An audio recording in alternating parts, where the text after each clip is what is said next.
The Mustang was a 1967 Ford Candy Apple Red, the kind of red that looked like liquid in morning light and like fire in afternoon. The engine was purring because Marcus James had spent 19 days rebuilding every internal component until the purr was the sound of machine precision meeting human care.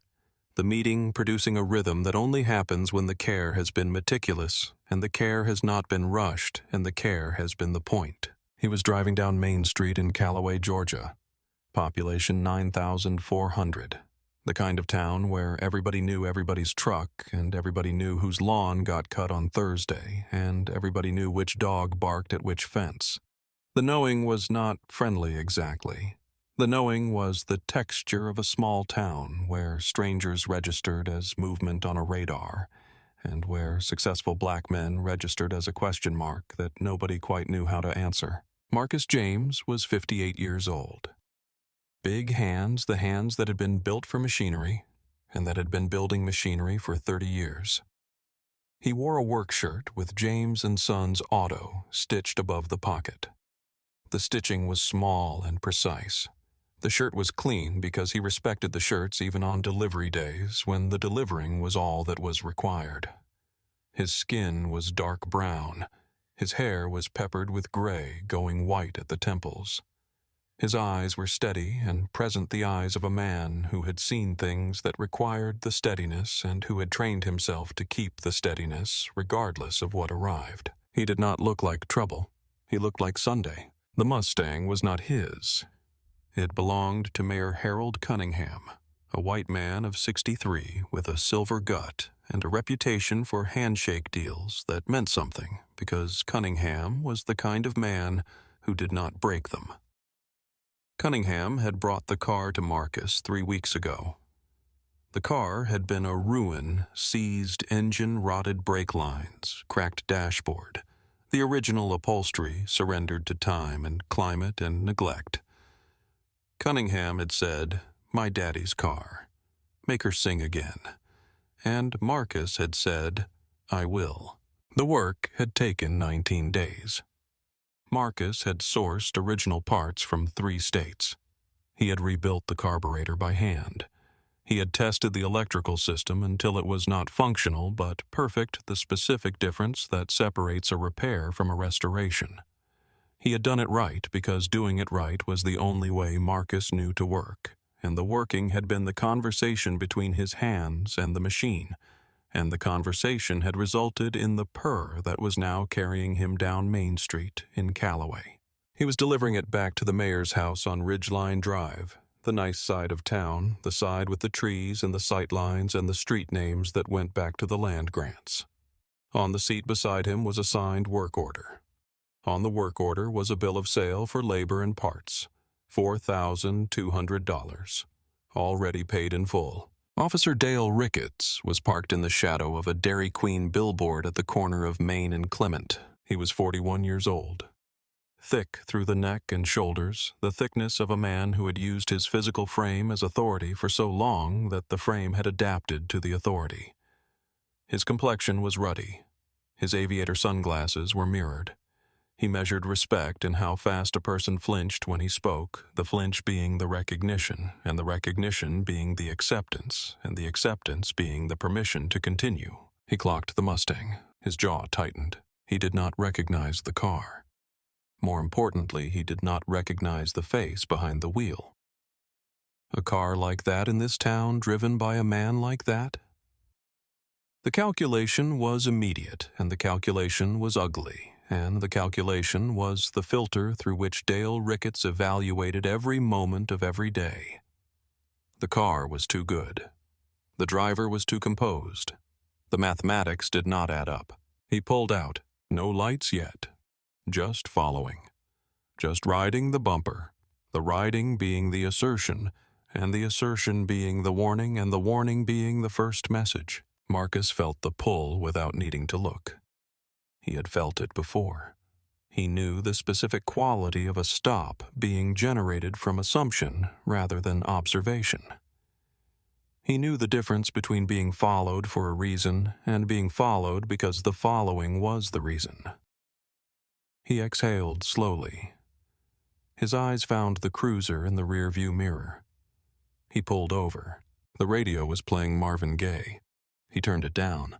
The officer approached on the driver's side, sunglasses on, hand near hip. Ricketts said license and registration. Marcus provided both. His license was clean. No points, no warrants. He had never been arrested in his life. The never being the record that should have mattered, and the mattering being something that Ricketts did not permit into his evaluations. Ricketts took the documents. He did not look at them. He walked the perimeter of the car instead, running his finger along the fender like he was inspecting for contraband that did not exist. The inspection being the performance, and the performance being the assertion of authority, and the assertion being the point. He came back to the window. Ricketts, this your vehicle? Marcus, I'm delivering it to a customer. Ricketts who? Marcus Mayor Cunningham. The name landed in the air between them. Ricketts's expression did not change, but something flickered behind the aviators. Not belief, not agreement. Just the first registration of a fact that complicated the stop. Ricketts, you got proof of that? Marcus reached for the work order on the seat. The movement was slow. The slowness was the practice, and the practice was the survival protocol that black men develop when they live in a space where the reaching for something can be misinterpreted as the reaching for something else. He extended the work order. Ricketts took it. He read it. His expression did not change. He folded the work order and put it in his own shirt pocket. Marcus, sir, I'll need that back. Ricketts stepped out of the vehicle. The command landed. Officer Danny Prescott, 26 years old, just finished training, uncomfortable with the color of this stop, was still at the cruiser. His hand hovered near his radio. He did not move. Not yet. Marcus got out of the Mustang. He was 6'2". When he stood, he was taller than Ricketts, and the tallness was the problem because Ricketts needed the angle, and the angle required the sitting, or the kneeling, or the positioning that removed the height advantage that Marcus carried in his spine. Ricketts walked the line. Marcus, I haven't been drinking. Ricketts, I don't care. Walk it. The corner was Clement Street and Main, 50 yards from Marcus's shop. The shop was visible from where they stood. The irony was not lost. The irony was being recorded. Donna Hayes had stepped out of her flower shop across the street. She knew Marcus. Everybody knew Marcus. She pulled out her phone. Jerome Battle was washing windows 2 storefronts down. He was 19 years old. Marcus mentored him every summer in the shop, teaching him carburetor systems and brake hydraulics and the specific mathematics that machine repair requires. Jerome froze, watched, pulled out his phone.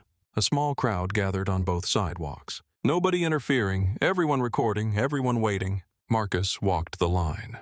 The line was straight. His walk was steady. The steadiness was not the absence of fear, but the management of fear, and the management was the discipline, and the discipline was the training, and the training was the life. He came back. Ricketts ran the information through dispatch. The information came back clean, spotless. Not even a parking ticket in 11 years.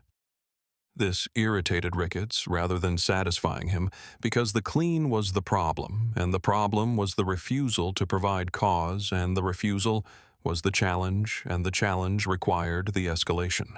Ricketts said, I smell something in the vehicle. I'm going to search it, Marcus said. You don't have probable cause. I know my rights. Ricketts, I'll decide what's lawful here, son. The word landed like a slap. Marcus was 48. Ricketts was 41. The word was not descriptive. The word was the reduction, and the reduction was the power, and the power was the point. Marcus did not flinch. But the crowd on the sidewalk went very quiet. Prescott approached Ricketts quietly. Prescott, Dale, his paperwork checks out. The work order looks legitimate. Maybe we should. Ricketts cut him off. His voice was low and venomous. Ricketts. You want to do this job, kid? You let me do it? Understood. Prescott stepped back. But something shifted in him. He did not put his phone away. He began recording, quietly, hand at his side. The detail was being filed for later. James & Sons. Auto had a security camera above its front door installed after a break-in 2 years ago. Wide-angle lens. It captured the entire corner where the stop was occurring. Marcus had installed it himself. High resolution. Time-stamped. The camera had been running since 7 in the morning. It was still running now. The audience did not fully understand why this mattered yet. They would understand.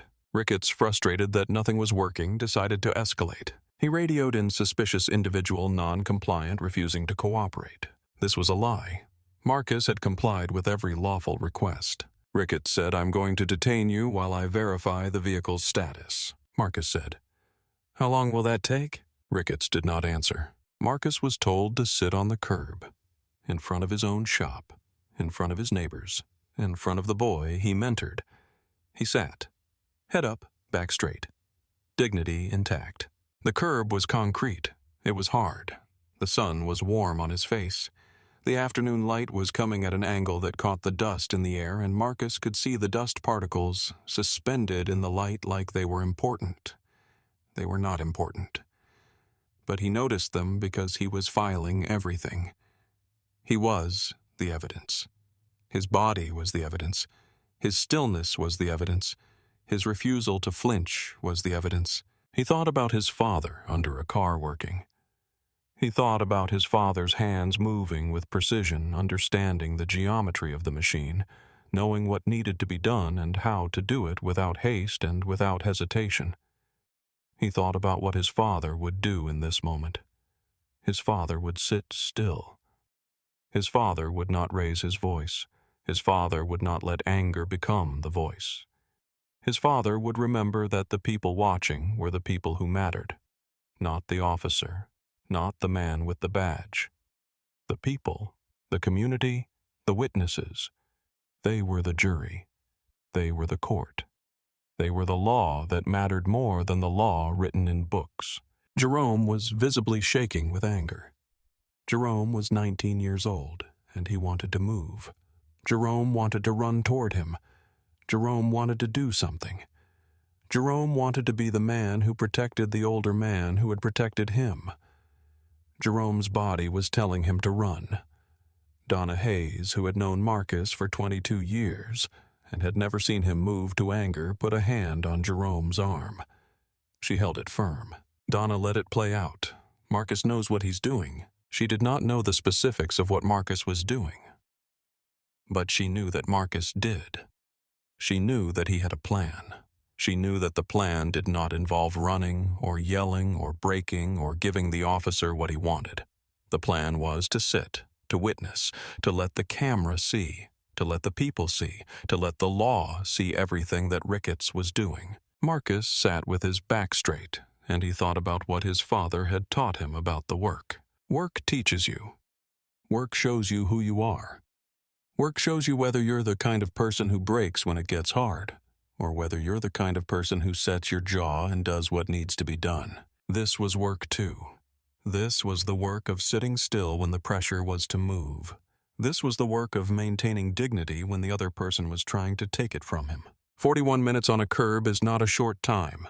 41 minutes is long enough to feel everything, long enough to think about everything, long enough to process the wrongness and the injustice and the specific violation of being told that you do not have a right to be in front of your own shop in a town where you have lived your whole life, in a place you have built with your own hands and the inheritance of your father's legacy.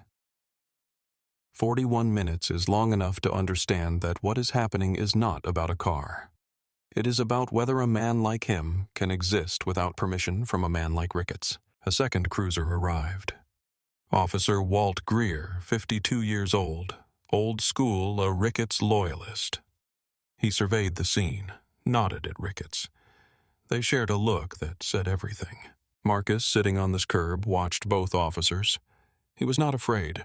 He was filing everything in his memory like evidence in a case he already knew he would win. His phone in his shirt pocket had been recording audio since the moment Ricketts said step out of the vehicle. 41 minutes into the detention. Marcus had said nothing provocative, had not raised his voice, had asked twice politely for the return of his work order, twice denied. His phone rang, shirt pocket. He asked permission to answer. Ricketts ignored it. It rang again and again, a fourth time. Ricketts, who keeps calling you. Marcus, probably my customer. wondering where his car is. Ricketts snatched the phone from Marcus's pocket, an illegal seizure of a personal device without probable cause or a warrant. The screen showed the caller ID Mayor H. Cunningham. 4 missed calls. Ricketts stared at the name.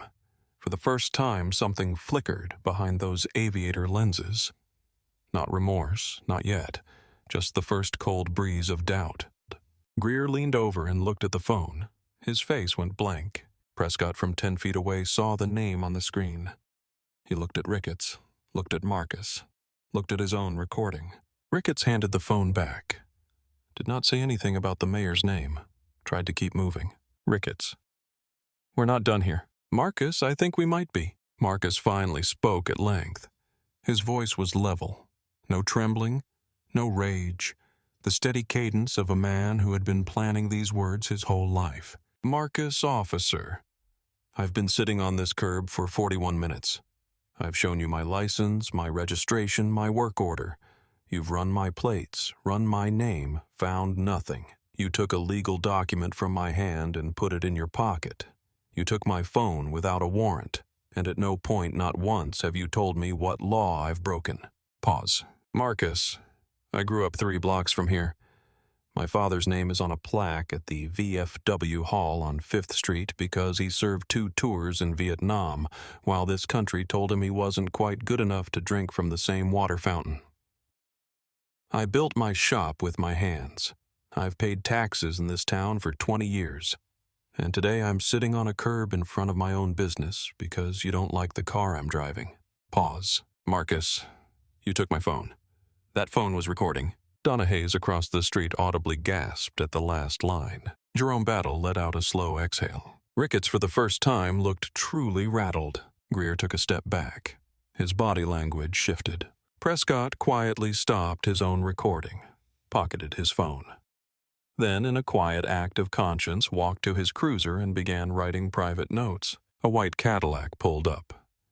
Mayor Harold Cunningham got out, red-faced, out of breath. His reading glasses still on. He had left a city council luncheon to come here. He saw Marcus on the curb, saw his Mustang on the shoulder, saw Ricketts standing over him. Cunningham. What in God's name is going on here? Ricketts Mayor, this individual claims. Cunningham. I know who this individual is, Dale. His name is Marcus James. He's been fixing cars in this town since before you had a badge, and that is my father's car, which Marcus spent 3 weeks restoring for me, at my request. Silence. Cunningham looked at Marcus. I am so sorry. Marcus, still seated on the curb, calm as ever. I'd appreciate my work order back, Harold. The mayor turned to Ricketts, extended his hand. Cunningham, give him his paperwork. Ricketts handed over the folded work order. His jaw was tight. His face was a mask. Marcus stood up, brushed off his pants, picked up the keys from where Ricketts had set them on the hood.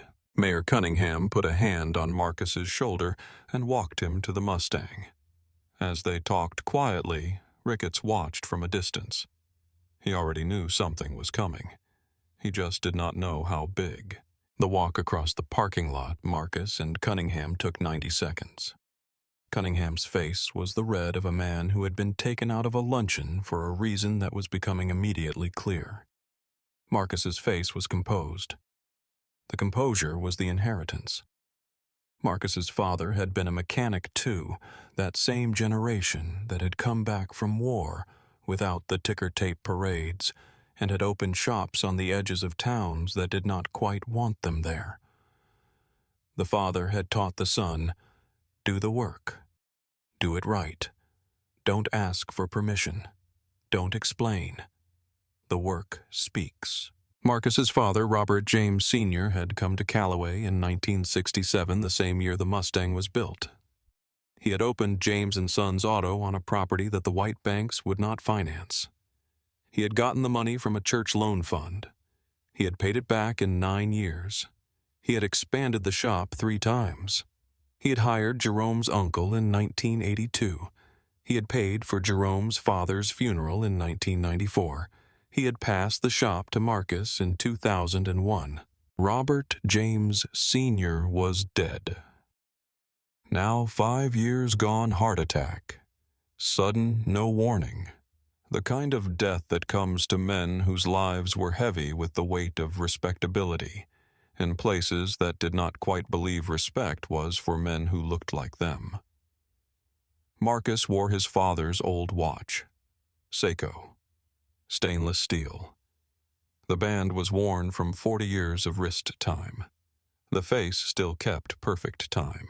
The plaque at the VFW on 5th Street had not been removed. It bore his father's name. Robert James 1st Infantry Division, 1964 to 1966. 2 tours. 2 Bronze Stars. Came home in 1966. Opened the shop in 1967. Never talked about the war. Fixed cars until he died. Paid his taxes, sent his son to school, kept his word. Marcus had lived his entire 58 years as the inheritance of that example. He had never been arrested, never been late on a payment, never broken a promise, never raised his voice in anger at a customer, never charged Jerome anything for the mentoring, just the work and the teaching and the transmission of what the work meant. Cunningham said, "You know this ends up in court." Marcus said, "I know." Cunningham, "I'll testify. Public record, whatever you need." Marcus, "I know you will, Harold." Marcus had known Cunningham since high school. Different worlds. Cunningham's family had money and property lines and the assumption that doors would open. Marcus's family had the assumption that doors would require the proving of worthiness first. But they had played football together. They had nodded at each other for 40 years in this town. The nod was enough. Cunningham meant what he said. The work order sat on the seat between them, already retrieved. $4,200. Marcus would be paid. The mayor would have his father's car. The transaction was complete. Everything after this was about principle. Everything after this was about the recording that was running in Marcus's shirt pocket. Everything after this was about the town that would have to decide whether it wanted to be the kind of place where a man could be detained for 41 minutes on a curb in front of his own business without explanation and without cause and without consequence. Marcus said, "Tell your daddy the car's ready." Cunningham smiled sad, understanding, the smile of a man who had just watched his town's machinery expose itself. Cunningham. He already knows. Jerome's video hit 40,000 views between when you got pulled over and right now. Marcus blinked. The first real surprise of the day. That evening, Marcus sat with his shop manager, Kenny Odom, and reviewed the security camera footage from the corner. The wide-angle HD camera had captured everything. The stop, the walk-around, the fold and pocket of the work order, the phone seizure, the false radio call audible word for word, Greer's arrival and the silent nod exchanged between officers. Every minute of Marcus on the curb, the mayor's arrival and Ricketts' body language. The camera was a Hikvision system that Marcus had installed himself, high-resolution time-stamped 12-hour recording loop. He had chosen this corner specifically after the break-in 2 years ago because the corner was the heart of his business identity.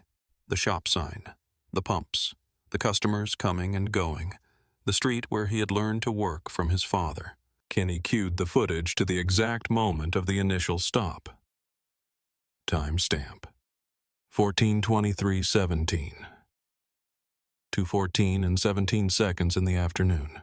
They watched in real time, Ricketts following without lights, the pullover, the approach to the driver's window, the license check, the perimeter walk, the conversation about ownership, the request for the work order, the moment exact when Ricketts took the document from Marcus's hands and folded it and placed it in his own shirt pocket.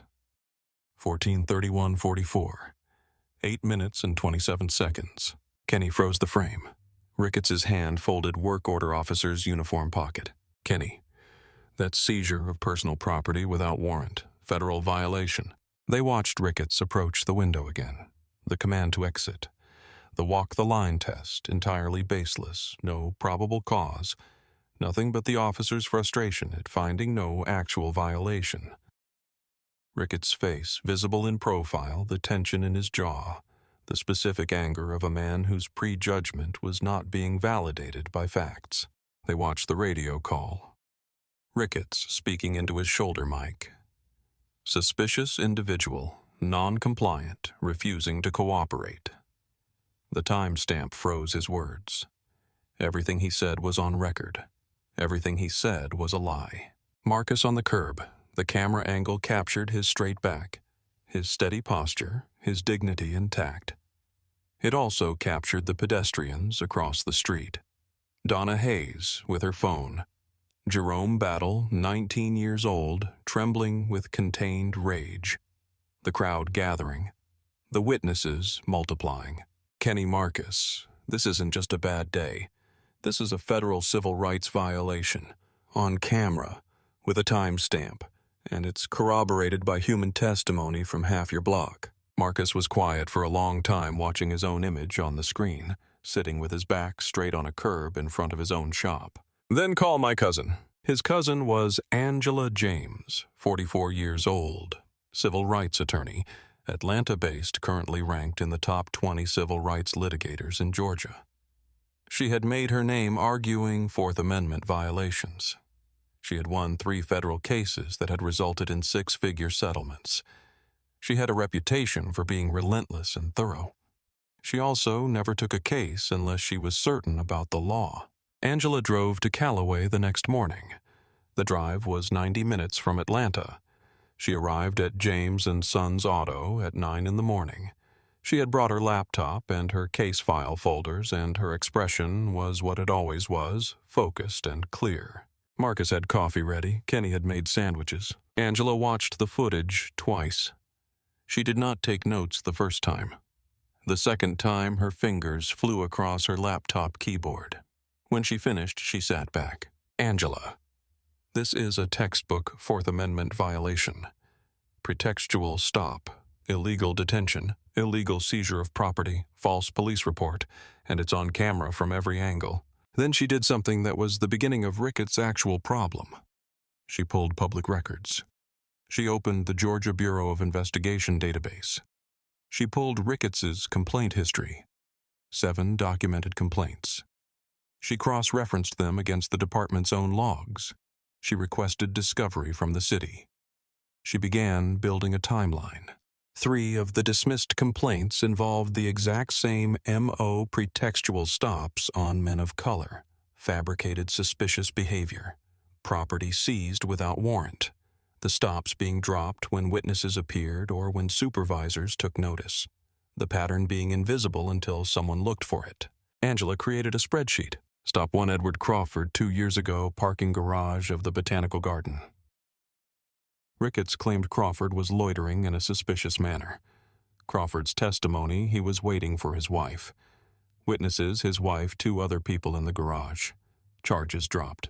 Stop 2, James Porter, 18 months ago. Grocery store parking lot. Ricketts claimed Porter was acting erratically. Porter's testimony, he was loading his car. Witnesses, store security video, multiple customers. Charges dropped. Stop 3. Sandra Mitchell, 13 months ago. Ricketts claimed Mitchell had no identification when stopped. Mitchell's testimony, she showed her nurse ID immediately.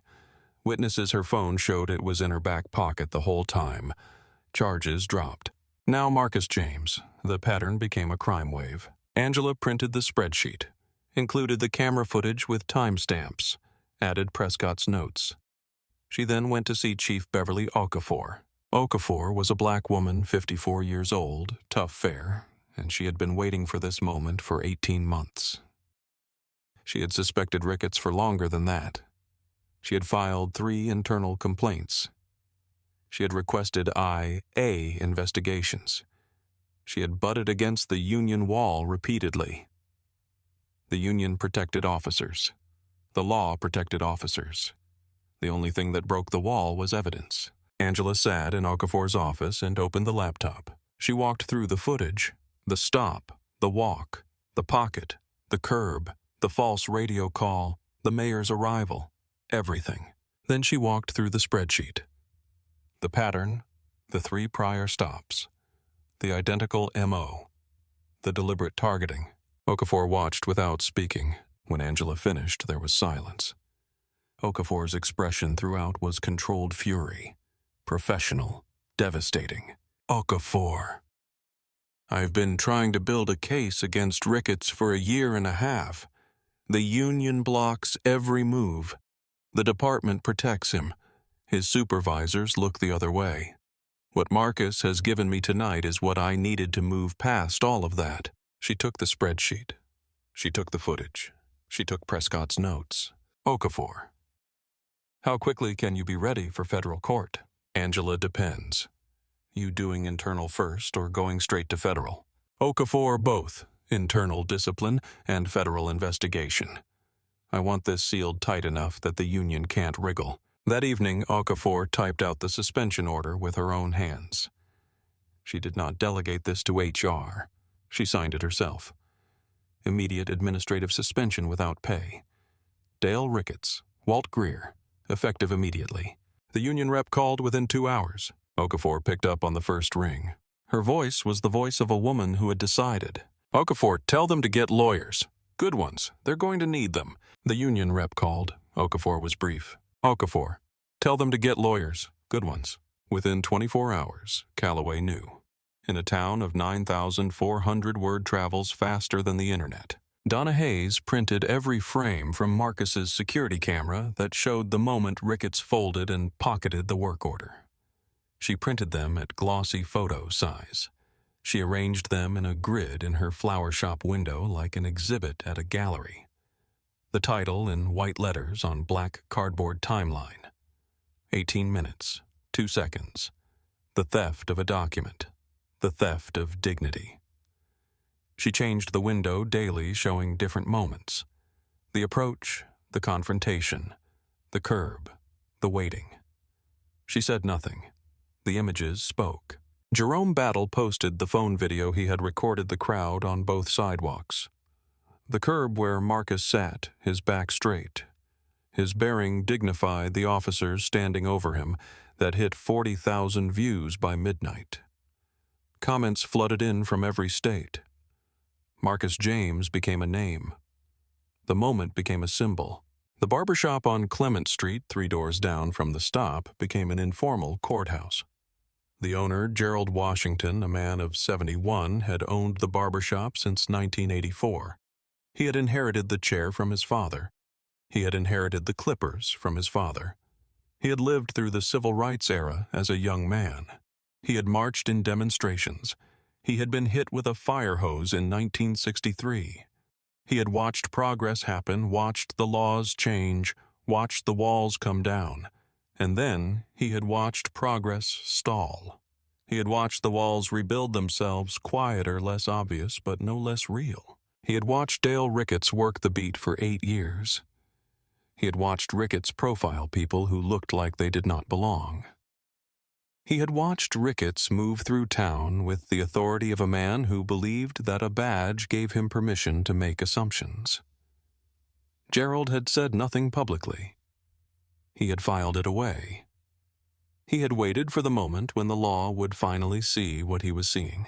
Then Marcus sat on a curb with his back straight. Old men who remembered came in and sat in the chairs and talked about what they had seen on Main Street. They had been on that street on Friday afternoon. They had seen the officers. They had seen the command. They had seen Marcus obey. They had seen the mayor arrive. They had seen the moment when authority was proven wrong. Young men who thought of those days were history sat down in the next chairs and listened to the old men talk. They heard stories about lunch counters and fire hoses and dogs and the specific violence of being told that you do not have a right to exist in a place. They heard the old men say, "And we thought we fixed that." Jerome came in the day after the stop. He was shaking still. He was not sure what to do with the anger he was carrying. He was not sure what it meant that he had recorded Marcus being detained unjustly and that the recording was now being seen by thousands of people. Gerald, who had known Jerome since he was 9 years old, who had given him his first haircut at 10, had mentored him in 9th grade, had told him the stories of what it meant to be a black man in the South, put a hand on Jerome's shoulder. "Gerald, sit down. Let me tell you something about what you saw." Jerome sat in the waiting chair. "Gerald, that man," sitting on that curb. Marcus James, he did something. I spent 50 years trying to teach people to understand. He did not flinch. Do you understand what that means? Jerome, no, sir. Gerald. It means he was ready. It means he had thought about what could happen. It means he knew his rights well enough that he could stand or sit on those rights without needing to move. It means when you know you're right, you can stand still.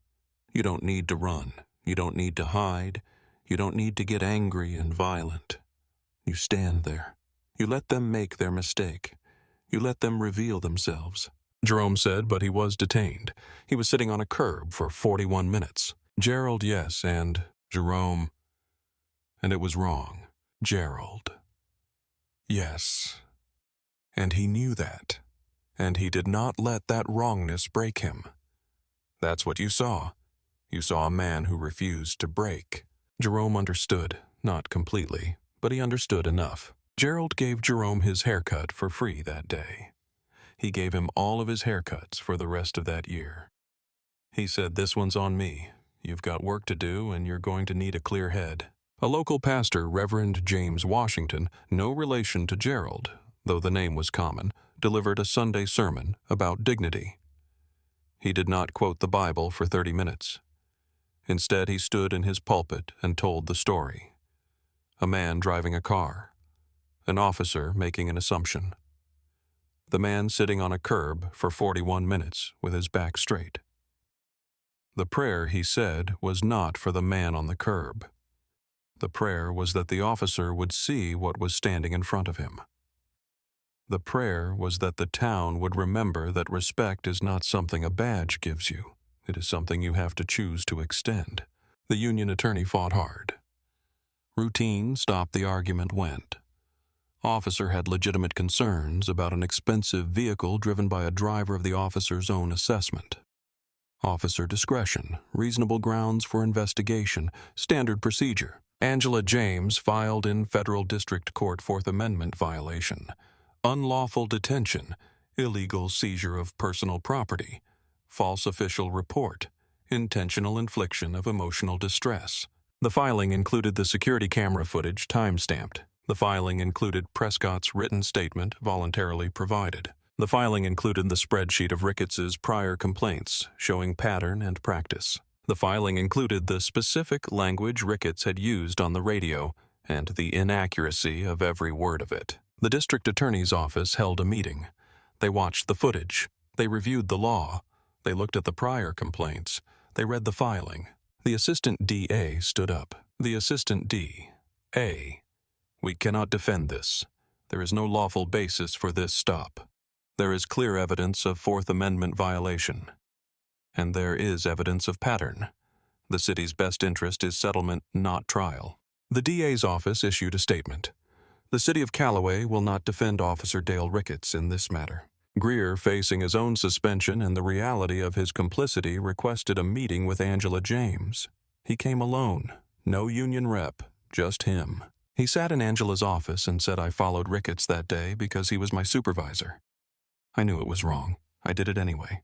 Angela, and now, Greer, and now I can't undo it, but I can tell you the truth." He provided a full statement. Ricketts had initiated the stop based on his observation of the driver's appearance relative to the vehicle. No traffic violation, no probable cause, no lawful reason. Just the specific calculus of a man looking at a black driver and an expensive car and deciding the mathematics did not add up. Just prejudice, just power wielded because the power existed and nobody had stopped him before. The statement was notarized. The statement was filed. Ricketts was formally terminated. No severance, no negotiation. Chief Okafor walked into the department meeting and announced it before the union could file a counteraction. Okafor Officer Dale Ricketts is terminated for cause. Violations of departmental policy, violations of civil rights law, pattern of misconduct, effective immediately. Charges were filed. Federal charges.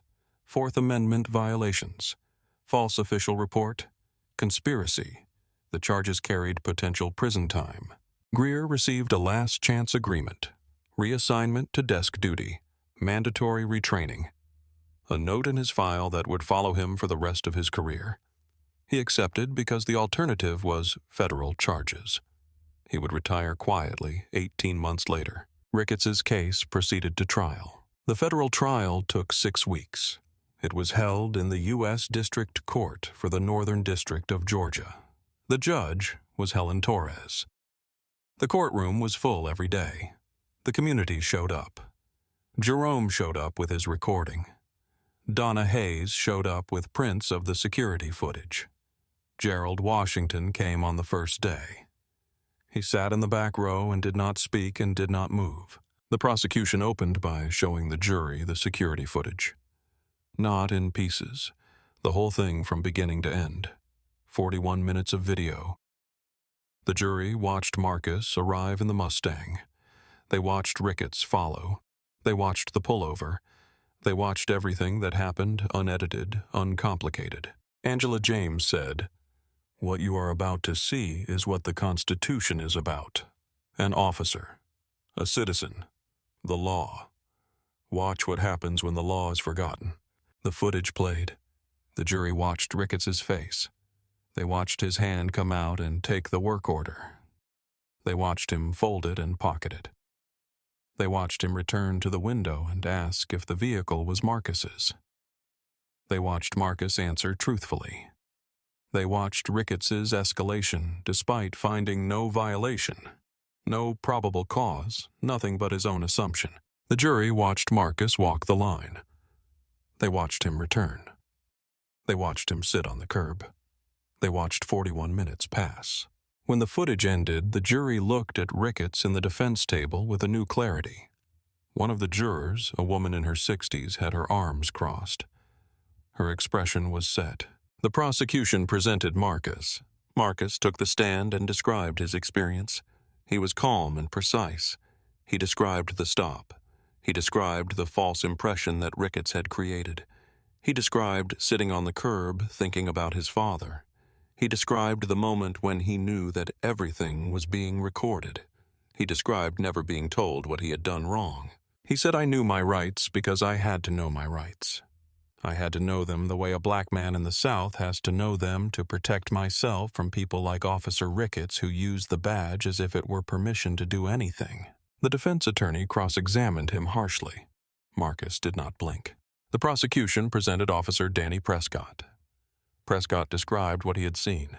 He described the feeling of watching something wrong happen and not having the power to stop it in the moment.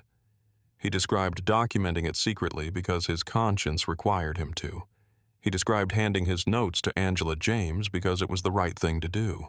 He said, "I was a new officer. I was afraid of losing my job.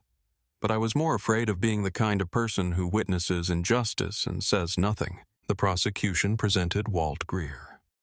Greer sat in the stand in dress uniform and did not look at Ricketts. He described following Ricketts to the stop because Ricketts was his supervisor.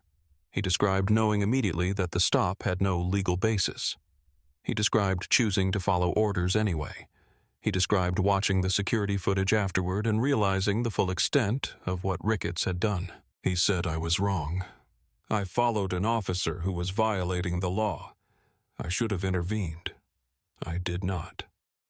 I stand here to tell you that what I witnessed was a violation of civil rights, and I failed to stop it." The jury watched Greer say this and saw his face, the face of a man who had made a choice he regretted and was now living with it. The defense presented Officer Dale Ricketts.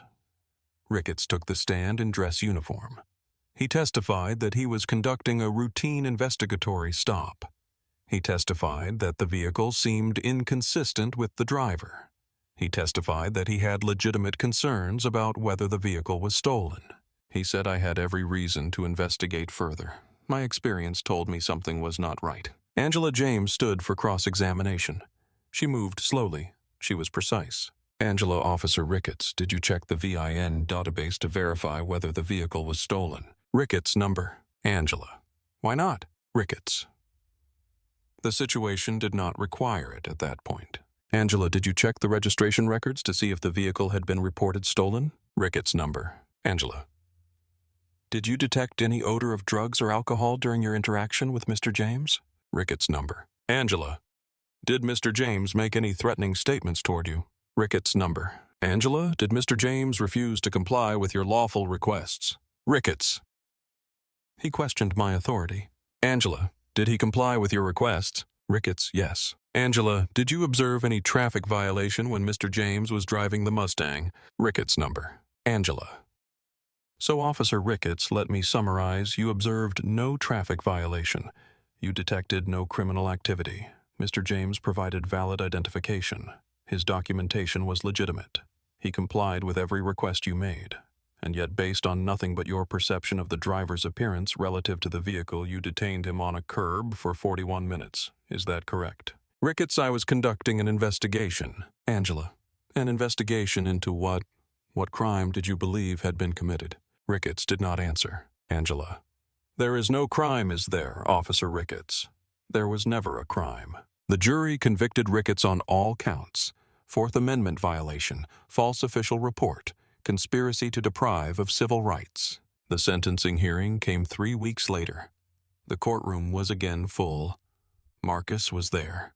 Jerome was there. Donna Hayes was there. Chief Okafor sat in the prosecution section.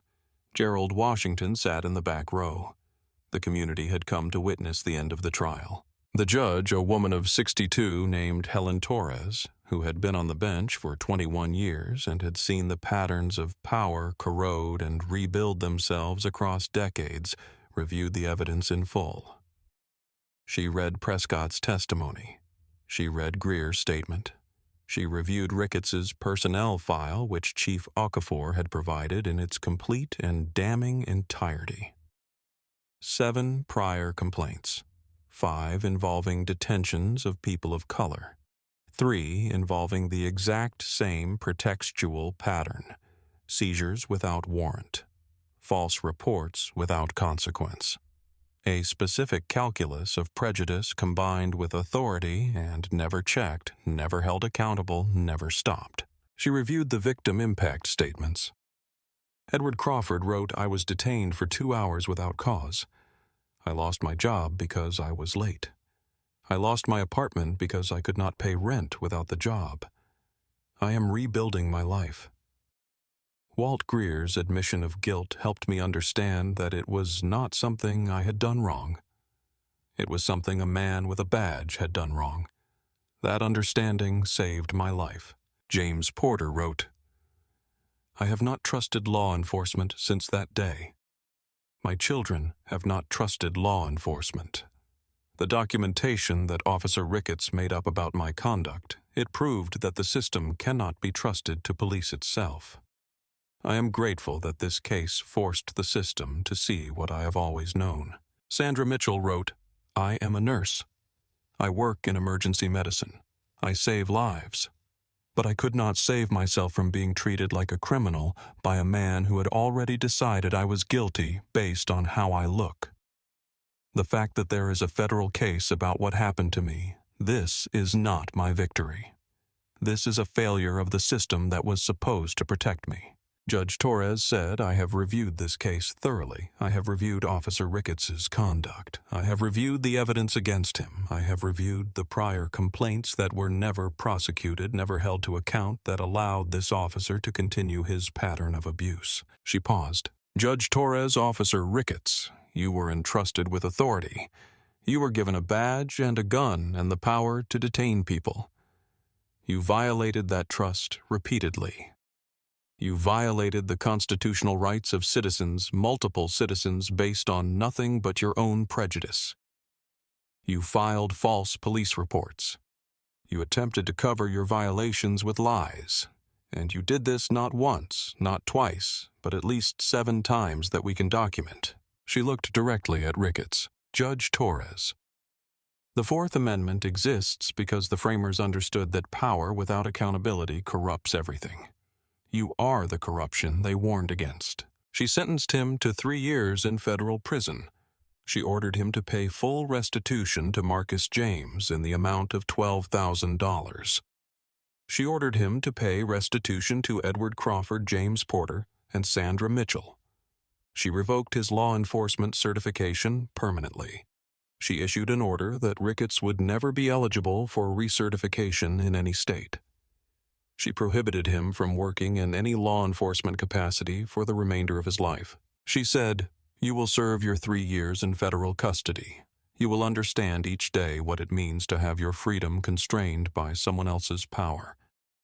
You will have time to contemplate why the Constitution exists. And when you are released, you will carry the mark of this conviction for the rest of your life. You will never wear a badge again. You will never hold the authority you abused. And you will live with the knowledge of what you did." Ricketts was handcuffed immediately. He was led from the courtroom. The jury filed out. Marcus did not move. Ricketts was transported to federal custody that afternoon. Marcus received a call from the mayor's office. Cunningham wanted a public meeting. The city council chambers. He wanted it to be about more than justice. He wanted it to be about the future. Marcus asked Angela, "Do I need to be there?" Angela, "You don't need to be anywhere you don't want to be."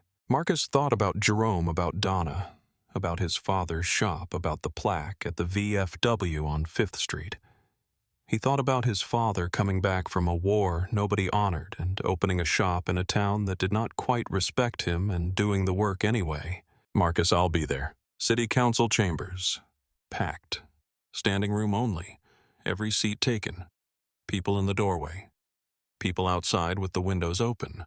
The local news had cameras set up. The city had broadcast it live on their website. Mayor Cunningham opened. No political preamble. No spinning the moment. Cunningham. What happened to Marcus James on Tuesday was wrong. It was wrong because it was illegal. It was wrong because it was cruel. And it was wrong because this town has a history of letting wrong things happen quietly and calling that peace. We are done calling that peace. Chief Okafor spoke. She announced a full departmental review of all stops conducted over the past 5 years by Dale Ricketts. She announced a new community oversight committee with power to review officer conduct. She announced mandatory retraining on lawful stops for every officer on the force.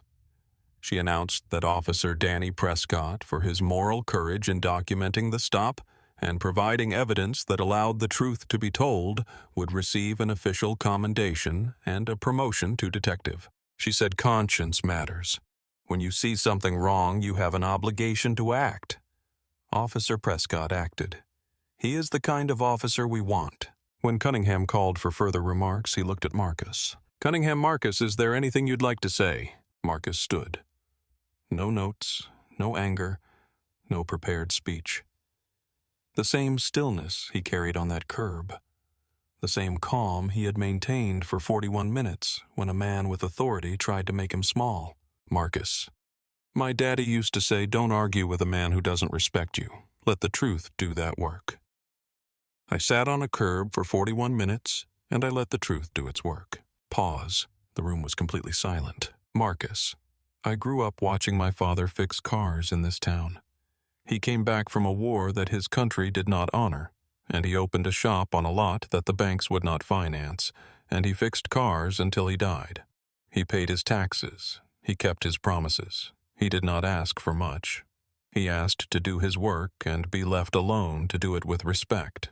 Pause. "Marcus, I'm not standing here asking for a trophy. I'm not standing here asking for an apology from this town. I'm standing here because Jerome Battle is in this room tonight, and he's 19 years old, and he needs to see that this is what you do. You hold your ground. You know your rights. You let the person with the badge make the mistake, and then you let the truth do the rest." He looked directly at Jerome 3 rows back. "Marcus, you don't have to be angry. You don't have to be loud. You have to be right, and you have to stand there and let the truth work for you." Jerome in the 3rd row was crying. He was not embarrassed about it. Sitting next to him was Donna Hayes. She was crying too. Dale Ricketts was transported to the federal penitentiary at Terre Haute. He would serve 3 years and 3 months before his release. During that time, his case became a teaching model in police academies.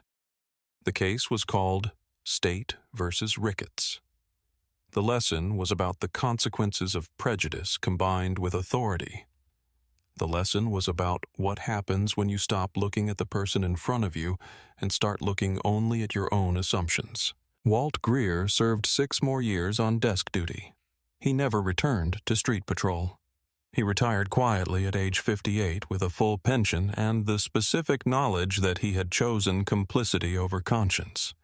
He did not reappear in public. The town did not see him again. Officer Danny Prescott was promoted to detective. He worked cold cases for the department, reviewing old evidence and old decisions, finding the mistakes and the injustices that had been allowed to sit for years. He became known for his thoroughness and his refusal to cut corners. He would spend weeks on a case that others had written off. He would find the camera footage. He would find the witness. He would find the evidence that had been overlooked. 3 years after the Ricketts case, he left the department. He opened his own firm as a private investigator. He specialized in cases of wrongful conviction. He made it his life's work to find the truth that officers like Ricketts refused to seek. He was not angry about his cases. He was methodical. He was precise. He was relentless. He wrote Marcus a letter a year after the trial ended. He came to the shop in person to deliver it. He found Marcus under a car and waited until Marcus slid out. Prescott said, "I wanted you to know what happened to me after that day." Marcus wiped his hands. Prescott said, "I quit the department. I'm doing private investigation. I'm looking for the truth in cases nobody else is looking at anymore. It's because of you. What you showed me that day, how to stand still when everything is pushing you to run, changed my understanding of what courage looks like.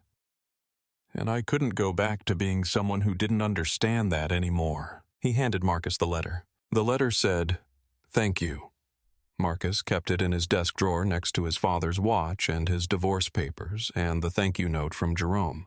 Chief Beverly Okafor's departmental reforms became a model studied by police departments in 4 neighboring counties. The Calloway Police Department's use of force incidents dropped by 63% in the 5 years following the reforms. The Community Oversight Committee that she established became a template. Universities asked her to speak. She declined most offers and continued her work in Calloway. She said she was not finished. Mayor Harold Cunningham drove his father's restored Mustang to Marcus's shop the following Saturday morning. He parked it in front. He walked in. He saw Marcus under a truck. "Cunningham, Marcus, get out from under there." Marcus slid out, wiped his hands. "Cunningham." "The alignment feels perfect. Driving it home, I could feel it.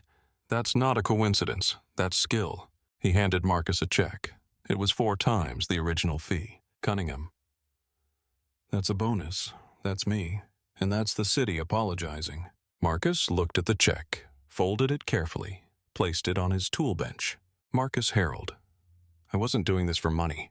"Cunningham, I know. That's why you're getting it." Cunningham returned to his car, drove slowly down Main Street, the Mustang purring the sound of restoration complete. Jerome Battle enrolled in a pre-law program at Georgia State the following fall. In his application essay, he wrote about a man who sat on a curb with his back straight and did not flinch. He wrote about watching the truth do its work. He graduated with honors 4 years later. He took a job with the Federal Public Defender's Office. He specialized in Fourth Amendment cases. When he argued his first case, he mentioned Marcus's name in his opening remarks. The judge did not know the story, but Marcus did. He was sitting in the gallery. Donna Hayes expanded her flower shop. She had the security camera footage printed on canvas, Marcus on the curb, his back straight, the morning light behind him, and she hung it on the wall. It became the most photographed piece of art in Calloway. Visitors came from other towns to see it. She never sold it. She said it was not for sale. Marcus James returned to work the next morning. His shop had a 3-week backlog of new customers, people who drove from neighboring towns just to give him their business. He did not make speeches about it. He fixed their cars. He taught Jerome. He paid the staff bonuses. He had the security camera footage downloaded and archived. 2 years after the trial, a documentary filmmaker came to Calloway. She wanted to make a short film about the Ricketts case. She asked Marcus if she could film him working. Marcus said no. She asked him if she could interview him. Marcus said no. She asked him why. Marcus said, "The story isn't about me anymore. It's about Jerome and what he's going to do with it. It's about Chief Okafor and the changes she made. It's about Officer Prescott and what he chose to do. If you want to tell the story, tell theirs." The filmmaker interviewed all three. The documentary aired on public television. It won an award. It was studied in law schools. It was shown in police academies. Marcus never watched it. Late afternoon. James and Sons Auto. 5 years after the trial.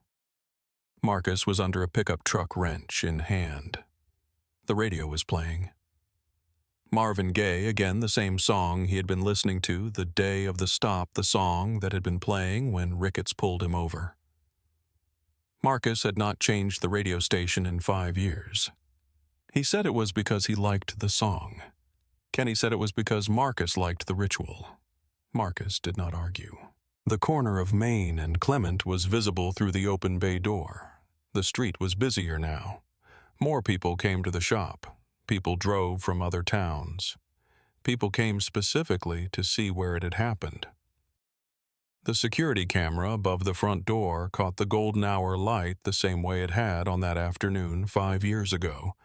The same angle, the same time of day. 5 years of footage. 5 years of timestamps. 5 years of the truth being recorded whether anyone was watching or not. The camera was still running. It would always be running. Marcus had decided that the day after the trial, the camera would be on. The footage would be saved. If it ever happened again, if Ricketts came back, if someone like him came back, if the badge wielded itself the same way, there would be evidence. Kenny walked in. "You know, there's another news crew outside. Students from Georgia State. They want to film your hands working." Marcus from under the truck did not look up. "Tell them I'm busy." Kenny smiled. The same exchange they had had for 5 years. The news crews would come. The filmmakers would come. The students would come.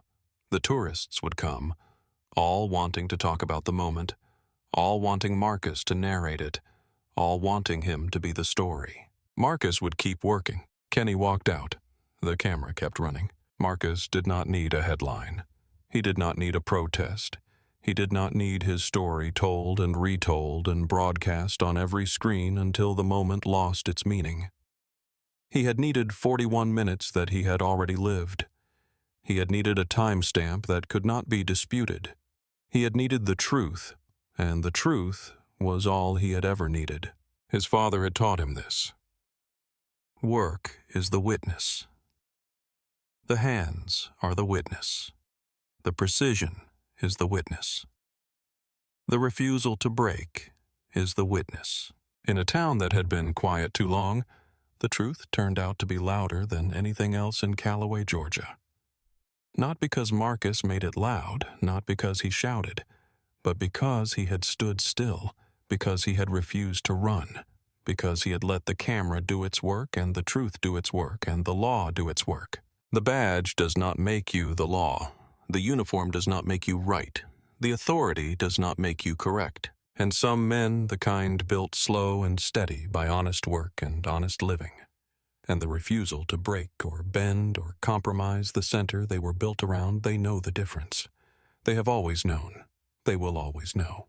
If this story stayed with you, if the moment of a man on a curb with his back straight resonated in you the way a purring engine resonates in the chest, subscribe our channel for more stories about the people who know what their own dignity costs and who refuse to sell it no matter how much authority asks.